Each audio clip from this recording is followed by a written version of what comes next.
I'm doing a YouTube live and it's telling me it's going to archive it. I've tested it. Yeah, I wasn't going to do it officially. That might be a good idea as a backup if you can do it. Okay. Yeah. Hi, everyone. I don't have a microphone, but I'll talk really loud, and I won't be talking long. So I'm really excited today to introduce John. Oh, I always say it wrong, so I'm not even going to try yet. Wolfersberger. And introduce him to come and tell us about, he was a project manager for Robin Run when it first started. And I'll have to tell you a quick little story. He knew about this little project right down here. He knew about this three-dimensional piece that we have, but nobody knew where it was. And one time about 8 years ago, there was a door in the library, and I thought, what is up there in the bell tower, right? And there it was, sitting up there. And so we were all looking for it. Here it is. So we're really excited about finding this piece. It's really quite amazing. So with that, I'm going to give you the floor, and we're really, really excited about learning everything. Wow. Well, hey, thanks for coming out on a rainy day. I mean, it's not raining right now, but this is nap time. What a wonderful day to take a nap. Wow. And you're here. Wow. So thank you for coming out. I'm going to try to breeze through a couple of stories. One is to talk about the tower, and the second to talk about the campus itself and how this whole thing came about. And it represents my personal journey. Others have written history of Robin Run, but this is my journey, my experience. And there's a little poem I love, which goes like this. Oh, could I tell, ye surely would believe it. Oh, could I only say what I have seen? How should I tell, or how can ye receive it? How, till God bringeth you where I have been. So everything that I say may not jive perfectly with the history that's been written. It's my experience. And there are some people in this audience that also help keep me honest, who have long memories. One is my friend Dick Ham back there, who is the former general minister and president of the Christian Church Disciples of Christ.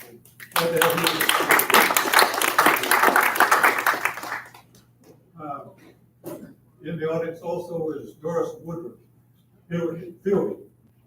And Doris was my administrative assistant right at the very beginning when we were in the trailer house here, and it had no bathroom or anything in it, but that was the start. And we had this model there in the trailer house, and it was part of what people began to catch the dream of Robin Run. And I'm so delighted that it was found today, and it's here for you to look at. And also, there are some little blueprints here on the piano. And where are you? This piece. Tell me the name again. I'm sorry. Big Eisinger. Dick. Oh yeah, Dick. He brought me this as a picture of the Dune line, or the scene in Rodenberg that I'll be talking about. And that's a lovely piece, so thank you for bringing that. Story of the Tower is one of my most vivid memories. I attended a 2-week conference at the Ecumenical Institute in Basel, Switzerland in 1982. Anybody been there? And the theme was world peace. And there were 26 nations represented there from 6 continents. And everything was translated into 5 languages. I was asked to give a meditation. I don't know why, for Vespers one evening. And I think it was because I was American and there weren't that many of us in that crowd. I don't remember what I said in that meditation. I'm sure I scratched it on a piece of paper that didn't survive. But I'm fairly certain that with the theme of peace, which is the subject I was given, that I talked about early disciples of Christ's values. Now, for you who are from other faith traditions, I have to say that Robin Run was founded really by the National Benevolent Association of the Christian Churches of Disciples of Christ. We have our headquarters here in Indianapolis and many of our national offices. So what did I talk about? This is what I assume I said, some of these things. The Disciples of Christ on the American frontier had a theme. It was ecumenism. It was unity. It was asking denominations to quit fussing with each other and to start pulling together, not by squeezing everybody into the same mold, not by uniformity of thought, but by embracing diversity. And practicing tolerance for people who have viewpoints different than your own. That was the disciple frontier. So I'm sure I said something like that in my message. And afterwards, it must have struck a chord with somebody in the audience, because afterwards, a large gentleman approached me and gave me a huge bear hug. And he lifted me, literally, he lifted me off my feet.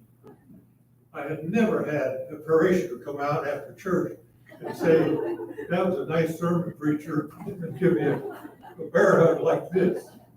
Never happened. And that was the start of a wonderful friendship, lifelong friendship with Arthur Ziegenhagen. Arthur was the executive director of men's work in Bavaria. That's all of southern Germany. He only had 3,500 parishes in his bailiwick. So he was famous all over Germany, and he knew his way around. And I traveled with him on several occasions through other decades.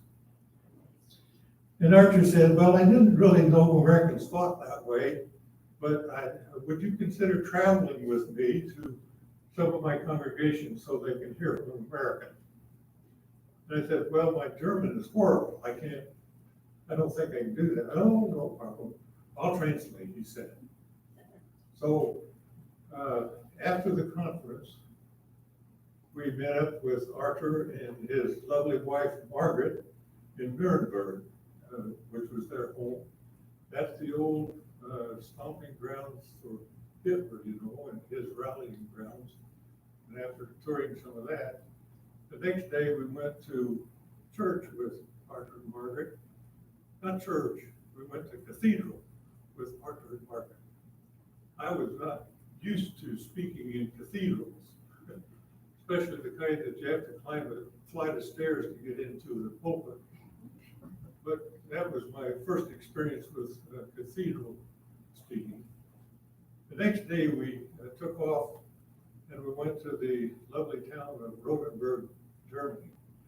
And this will show you a little bit about the architecture in Rotenburg. Lovely houses, red roofs. The Sieber Tower is my first glimpse of the Sieber Tower, which, and this whole thing is called the Plume Line, or the small square. And in Rotenburg, we went to a church called the Hospital Church. And I spoke with a group of the parishioners, and I would say ta-da-ta-da, and Arthur would say ta-da-ta-da-ta-da-ta-da. So I didn't know exactly what he was saying. I said, But we had dialogue then, and I had made a little speech in German, but we had dialogue for quite a long time with these people. And after that event, we walked out onto the street where this is, and walked towards this scene. It's a famous scene in Europe. Has anybody been in Rosenberg? 1, 2, 3, yeah. One of the most photographed places in the world, and this is Sieber Tower, very famous place. And we stood in a circle. There were about 20 people that were in that group. I stood in a circle in a ritual that was being done in Germany, throughout Germany at that time. It was called Schweigen für den Frieden, or Silence for the Peace. And this was part of the men's work that Arthur was doing throughout Germany. And so we stood there in this circle with the tower. I was looking up at this tower, looking around at these faces. People whose faces were very intense somehow. Very, very, and I realized here I am, these people experienced the horrors of Hitler. They experienced bombs coming down on their heads that destroyed a good part of this town. Killed a lot of people and destroyed 400 or so homes. These people had experienced that. And here I was, an American standing in that circle, who was from a country that had put those bombs down. And yet we were standing in solidarity in Schweigen für den Frieden, silence for the peace, because we all have that in our human heart, that desire for peace. And so that was one of the most poignant experiences of my life. And whenever I look up at the tower here in Rotenberg, I look up the tower here at Roman Run, I'm reminded of that experience. And the tower that calls us to live in solidarity, to live in peace and harmony with one another, despite the differing worldviews, despite race, despite religious or political persuasion. It calls us to that. So that's what this tower means to me.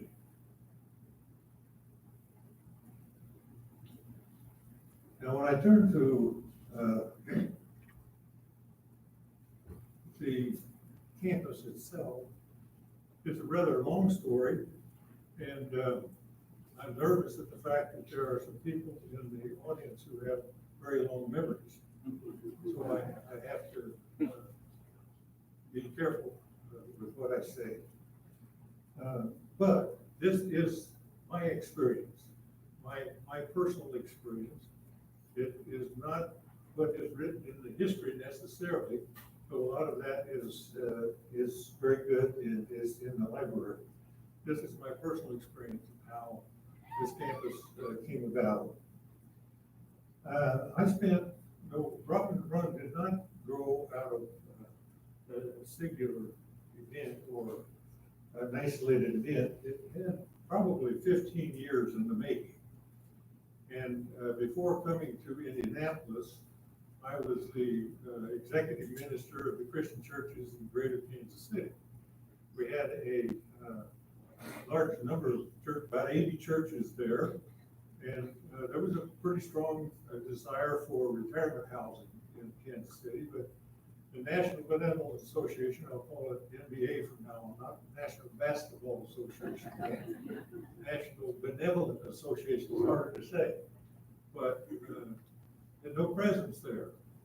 So we called, I put together a steering committee made up of about 20 people and leading lay people in Kansas City and a few preachers. You don't want too many preachers in these things. And we called, it was chaired by Dr. Lawrence Bash, who was a very prominent national minister and the senior minister of the Country Club Christian Church and in Kansas City. And so that gave the committee some real solidarity. And so we called Dr. William Gibble, who was president of the National Benevolent Association, to meet with us. And Dr. Gibble was a wonderful visionary during a period of very rapid growth in the National Benevolent Association. And he had a vision that went beyond ordinary retirement communities. The NBA had children's homes and homes for special needs people, and a lot of subsidized housing for the lower income people. But we didn't have this kind of a model. So his model he thought of having garden homes, which weren't a part of most retirement homes at the time, of having apartments, independent living also in apartments, then assisted living and skilled nursing and memory care, the whole thing. And this was his vision, was a much wider vision. And thanks to his vision, there were two great facilities already in existence. One was in, it was called Cypress Village in Jacksonville, Florida. And a lot of the retired people from our national offices went down there to retire, but a marvelous place. And it was right next to the Mayo Clinic and very close to the ocean. The other one was in Colorado Springs with Pikes Peak up behind it and the Rocky Mountains, and it had a wonderful setting as well. So those were forerunners to Foxwood Springs. And we worked on Foxwood Springs for a number of years, and finally it eventuated with a 70-acre site on the outskirts of Kansas City. They were at least 5 years ahead of Robin Run in development. And we acquired that 70-acre site from Mrs. Merle Mott, a farm woman, with a charitable manor unit trust. That simply meant that the person would get a lifetime income for deeding the property to NBA. And so that was the model. Foxwood Springs was the forerunner to Robin Run. And essentially, regardless of what you might read in the history, this was a people process from the beginning, but we essentially followed the model that we did in Kansas City with Foxwood Springs. And many people participated. It was, a lot of people got on board with the dream, and many people can say with pride and with truth, I helped make this happen. And there were lots and lots of unsung heroes in the process whose names don't even show up. In 1977, I came to Indianapolis from Kansas City after 8 years there and working on Foxwood for a good bit of that time. And I joined the staff of the region of Christian Church in Indiana, and was there for 5 years. And part of my portfolio was Area 11, which is Indianapolis, the church is in Indianapolis. And I brought that idea because Foxwood Springs was very close in my rearview mirror. I naturally carried that with me to Indianapolis. And I said, why not a Foxwood in Indianapolis as well? And I shared that vision or that dream with the Area 11 board, and they kind of grabbed a hold of it and took it from there. And we formed a corporate entity called Greater Indianapolis Disciples Housing, Inc. And that body carried us forward into, ultimately into existence. Of course, the next step, there was a lot of talk about retirement housing in Indianapolis for quite a few years, and there were surveys sent around, and lots of work had been done, but nothing had taken root. Why? Well, it was basically because nobody put any money behind it.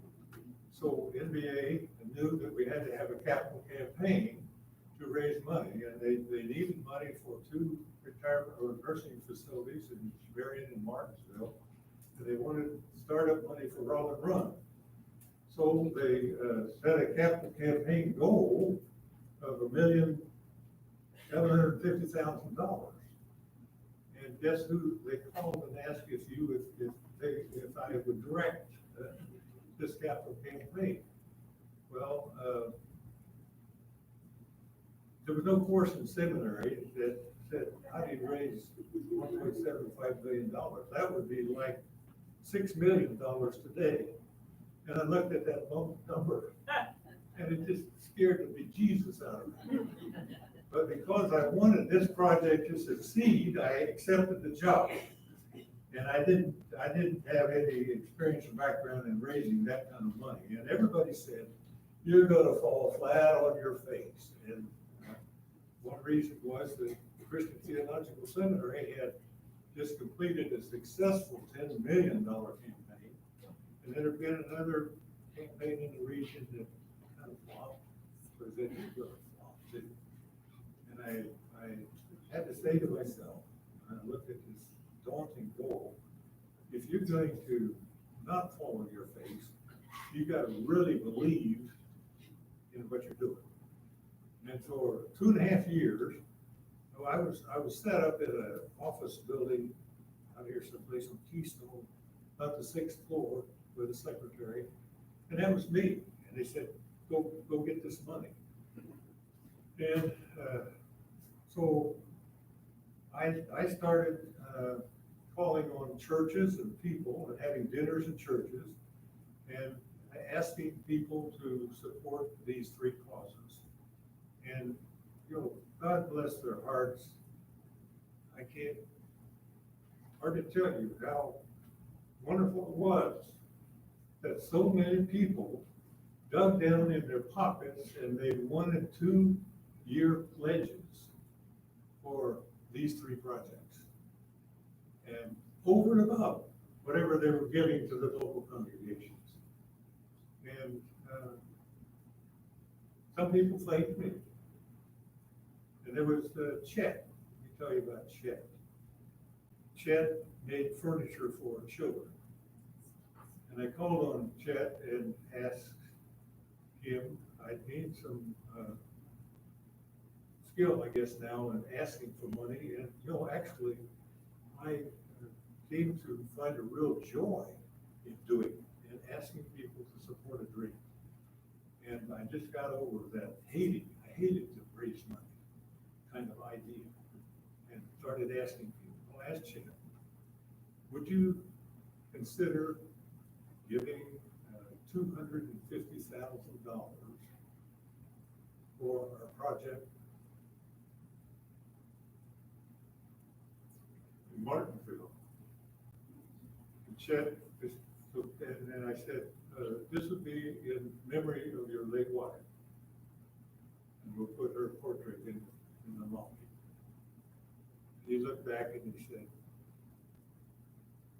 I'll think about it. And a little later he called me and he said, don't do it. Yeah.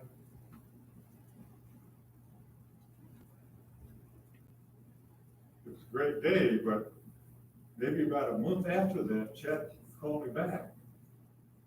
And he said, thank you for asking me to do this. This is the most important thing I've ever done in my life. So, you ask people to give, and it brings them joy. And then there was Charlie and Louise Cone, wonderful farmers up around Kokomo, who were early donors to the Robin Run Project, and one of the first residents here. And Charlie just had one problem. He said, do you think it would be possible that I could bring my cabin down to Robin Run? And I said, I think we can find a place for it. So that was one of our early gifts in Robin Run. So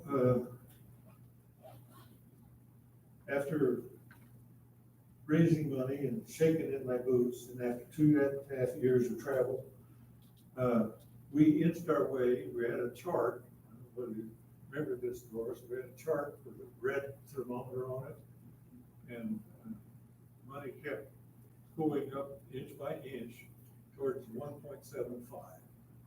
And about 750,000 was for the startup funds for Raw and Raw. And that would translate into maybe 2.5 million. Nice sum of startup money for this place. And it came out of the campaign. And one of those, the gifts that came in the Rob and Run campaign, was from Mr. Kenneth Starkey, a wonderful farmer who lived in the area and farmed this land for many years, and a soft-spoken, gentle type of man, and a very conscientious, giving kind of man. And he caught the dream, and he couldn't think of anything better, really, than that his land would go for a retirement community here. So that became part of the early giving to our Robert Run project. Well, after the capital campaign, I jumped from the frying pan into the fire, and I became the project director for this project. And I spent 1 year and 7 months here as the first project director. And Doris knows we had an old trailer house and began doing all the things necessary to bring Rob and Run up out of the ground. That included completing blueprints. I sat down with the architects after I became project director. Jim Lowry, who was the chief architect, and Jerry Ryder and Robert Ice, and they were the three basic architects for this whole project. And they said, "What is your vision?" And I said, without much hesitation, I said, "My vision is to have a tower at the center of Rob and Run, and surrounded by red roofs." And I paused to just show you a little bit of, you see the model up here, but we had a packet, we made a packet up of our first marketing packet, which looked like this. And I had not saved one, but when my folks passed, I was going through their things, and I found one of these that I had sent to my parents. I'm so glad. And in this packet are of course, the marketing things for the 5 houses: hummingbird, the goldfinch, the mockingbird, the meadowlark, the cardinal, and how you go about buying a house here. And there was this marketing piece that reflects the ideas that I just sent or gave to just off the cuff, gave to the market, to the architects. You see all the red on these things, but it showed a tower and a village with houses, surrounding houses in the village. I'll send these around. It also had a picture of the model here, was in the packet. I'll send these around so that you can look at them and be sure to get them back. This is a picture of Rodenberg with the cedar tower there in the center and the red roofs. And so Rob and Run is kind of a red roof community because it takes after this beautiful town in Germany called Rodenberg. The word Rot in Germany is red, so it meant red bird or red village. So we're kind of a red village here, and that's because of this theme in Rodenberg. So that's little. I'll pass these around if you want to look at them.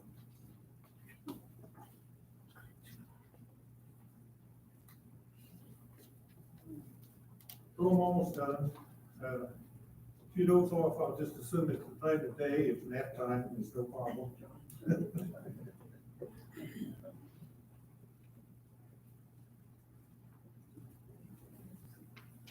I told the architects they should have that tower in the middle, and well, I was talking, Jim Lowry drew a tower on a piece of paper, and then he started making circles on a piece of paper, and that was the first schematic drawing that brought us into being. And in the process of doing everything to bring this up out of the ground, we had to have critical mass, which meant that we needed at least 50 people who were willing to commit to live here. And so I went to work on that. There was no course in seminary on real estate, how to sell houses or anything like that. But, you know, there were enough people that were on board with this dream that was really kind of a snap. And within a relatively short period of time, I had 55 houses that were sold with signed contracts of people who were willing to gamble their assets, gamble their future for the fact that this would happen. And that was before we hired a marketing team to sell out the rest of the project. So it's pretty exciting year. But I was facing, and we were working towards the groundbreaking, which took place in the fall of 1985. Wonderful time, which symbolized the beginning of construction. That things were ready to go. And the rest of the months that I was here, we were working to bring it all together and complete drawings and all. And earth moving machines started moving on the property and carving out the streets and flattening out places for the neighborhood group.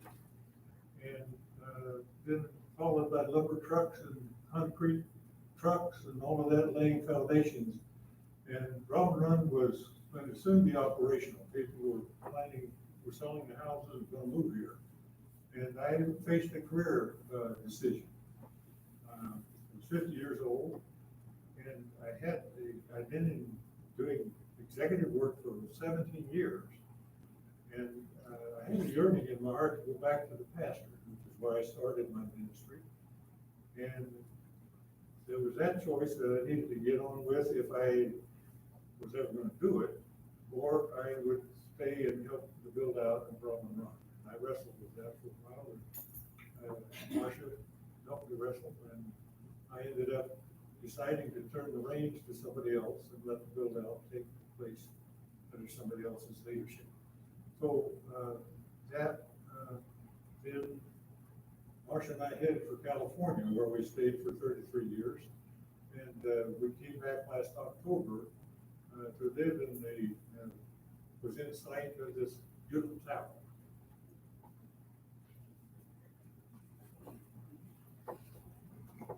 How did you come up with the name of the streets? I'm sorry? Name of the streets. The names of the streets. Well, you can read the history of Robin Run, and they'll say, well, there was a lot of wrangling going on in the boards and committees about what to name the streets. Actually, we needed, talking to the architects, we needed to have some names in order to know what we were talking about. So I just submitted a piece of paper which reflected some of the early disciple values, Peace Place and Love Lane and Terry Cove, which was the motto of NBA, what we do best is care. And there was Brush Run and Cane Ridge. Brush Run was an early disciple congregation in Pennsylvania, and Cane Ridge, a meeting house in Kentucky, outside of Lexington. And so that's how we got our names. I just put them on a piece of paper. And a lot of people said, well, I named this and I named that, but I don't have credit for it, but that's actually how it happened. I just handed that to the architects, and that's how we started knowing, well, we're talking about Peace Place and not Terry Cove. So that's how the cul-de-sac got named. The history will give you some different ideas, and different people have different perspectives how things happen, so that's okay. Yes. Where did the farm come from? Was it donated or what? Ken Starkey owned this, and he managed like 10,000 acres in the area. And he owned this piece of property and farmed it for quite a few years. And so we received it from him with a charitable remainder unit trust, the same way we had done in Kansas City, which meant that he received a lifetime income for deeding the property to the NBA. And that's how we got the land. And that, having the land was the main key thing that we had to have in order for Robin Run to happen. That was part of the capital company. What was surrounding the land at the time? More land. It wasn't that developed at the time, and we thought maybe there would be, because of this community coming in, that there'd be more business come in close to it, but that quite didn't happen because the entry to I-465 was on 71st Street. So we didn't get the business development around here that we could have had and made walking distance to the shops and so forth. That didn't happen, but we had land. How does it feel for you and your wife to come full circle and come and live here after all this vision and dreaming? Oh, man. Well, it's emotional. It's emotional. And to be able to see the tower out my front door is such joy. And every time I look at that tower, I relive the experience at Robin Run. And so it's very special to us to be here. With land, coming as farmland, I look now at the beautiful trees, the mature trees that are along the main route, everything like that. What was the size of these trees when they were planted? Were they? That was one of the most awesome things about coming back here, was to see these marvelous trees that had grown for 35 years. That was really, really wonderful. Yeah. Okay, I'm gonna interject there and show you something. I just ran up and got this, but to give you an idea of what the trees look like, there weren't any. Is it? Here you go. Yeah. There aren't very many trees right there. Yeah, that was taken from Love Lane, and then the interesting thing is that was before the other wings were added on. So you can tell the difference. And there was another one, but I can't find it. Absolutely. And there's another one up the log cabin. I went up and dug up a couple things. I like old things and history and interested. This is actually a picture directory from 1997, which isn't too awfully long ago, but a long time. I mean, Robin Run was well established by that time. And Jim Craddock had stories to tell about Robin Run when he came, or when I came. I've been here 12 years, and Jim Craddock had some fantastic stories. And in Malou, of course, in back there. But there's one more thing I want to tell you and then jump out again. We have a recipe book. Well, we don't have that anymore, but and each page in through here, a lot of you may have this recipe book, and it'll tell some of the stories of the history of Robin Run. Wonderful. What's those two? He just got his. Okay, Shall we pass these around? sure. Now be sure I get all of these back. How did you come up with the name Robin? Oh, Robin Run, yes. I went walking. I didn't know really about Robin Run. I went walking in the woods after I became project director, and I discovered Robin Run Creek on the back edge of the property. It's actually a bigger creek than the Bird Branch.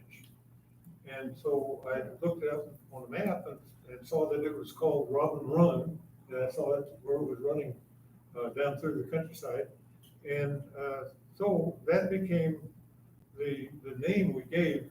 It was more euphonious than Bird Ranch Village. So, That's what I see. and when we, Written on the rail to one of the bridges, walking bridges, yes, is Bird Branch Creek. Right. It's the Yes. only indication of what's the name of that little stream that wanders all through the property. Over here. oh, okay. I didn't hear the question, sorry. She just was stating that she saw. There's a lot of questions I have. I like history. And I saw this place in 1988. We didn't move here because of the maintenance fee. But it's progressed through the years to be a very wonderful institution. And I am a bred, born, and raised disciple Christ Christian. And that's how we found out about this place All right, years ago. all right. Thank you. There needs to be a written history. There is written history. Right there. Yeah, I'm sorry, I didn't hear your question. It's not a question, is there anything in the report, in the record of how the log cabin is where it is? And what it was supposed to be and what it is? Is there anything in the record? It was supposed to be in the chapel for the village, You're right. but it was changed There over. was to be a chapel, that was in the original idea and plan, so we named the first cluster, Chapelwood Court. And when the cabin came in, that sort of took the place of the chapel. But I think money also played a part in putting a chapel in the. I know that there is a pipe as you enter the building, the colon breathing happened in. I was happened to get at home today and I saw the footage together. Oh, right. All right. It's very, and Good. how it was developed inside. Yeah, It's very been a interesting journey.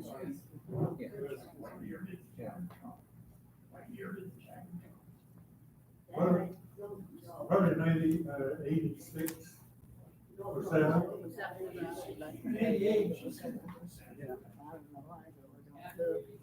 She came in 88 and said it was after that. I wasn't there when it came, so. Yeah. It was a beautiful experience to see it go up, knowing the history of where it came from, and the first resident was the American Indian Yeah. on Mr. and Mrs. Cohen's property. Thanks for sharing that. Thank you.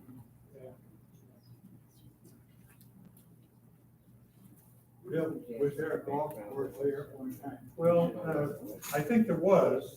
I wasn't really aware of it. It wasn't active when we got the property, but before that, I hear that there was, like 3 cold courses, golf courses. Was the children's program at Martinsville brought in to Robin Run? Was the children's program at Martinsville brought into Robin Run? I don't know about that, but that took place after I left. Because I know it closed down, Yeah. and I was responsible for some of from the state department. Yeah, I think that Joe Belfield has been in charge of the cabin stuff, and he says that the busing has pretty well closed down because of financial problems. And so they're not getting kids in here much anymore because of the financial problems of the school districts. Another thing, we wrote a history of Robin Run a few years ago, and you need to add your chapter to it. It's not there. Yeah, well, maybe I can, yeah. If anybody wants it. Over here.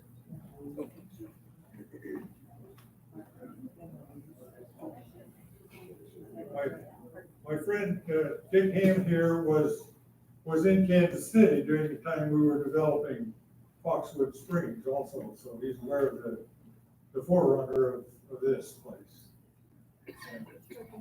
Yes, I live on the west side, Yonkin, Kearns, and Hansborough. Were you involved in that No. addition, no, or I wasn't.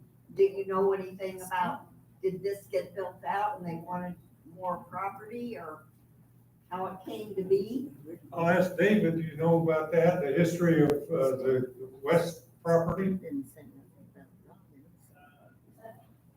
Only what I've read about it, that there was land available, and they had sold pretty much the homes on campus, so they took advantage of purchasing that land and adding the homes over there. That is what I've read.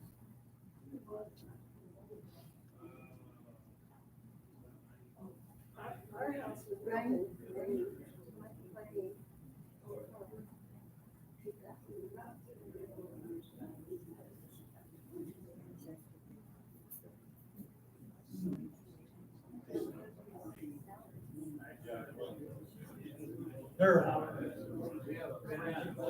Floyd Legler. Oh, yes, yeah, yeah. He was on the original board, wasn't he?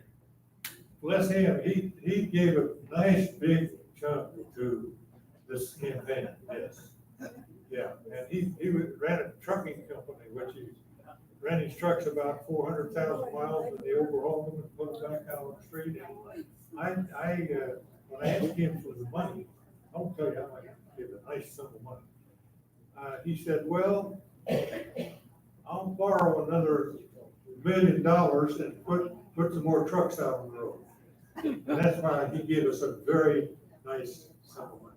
Well, I'll tell you, it was $100,000. Back then, that was big money.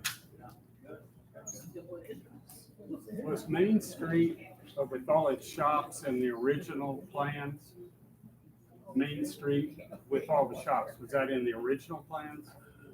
It was designed to be village-like, and it didn't all come out exactly like I think it was initially envisioned. But money became a problem, adding more feet to the tower and more of this and more of that. So some things got compromised, but the Main Street is sort of the vestige of the idea of being a village where you have shops going down the street. They were calling Main Street. Was the beauty shop and places like that, they were in there from the beginning? Yeah.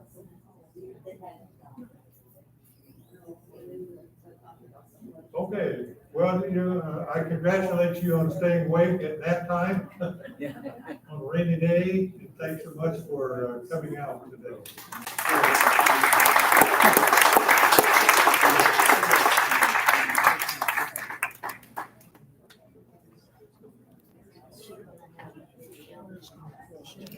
If it worked, yes. Yeah.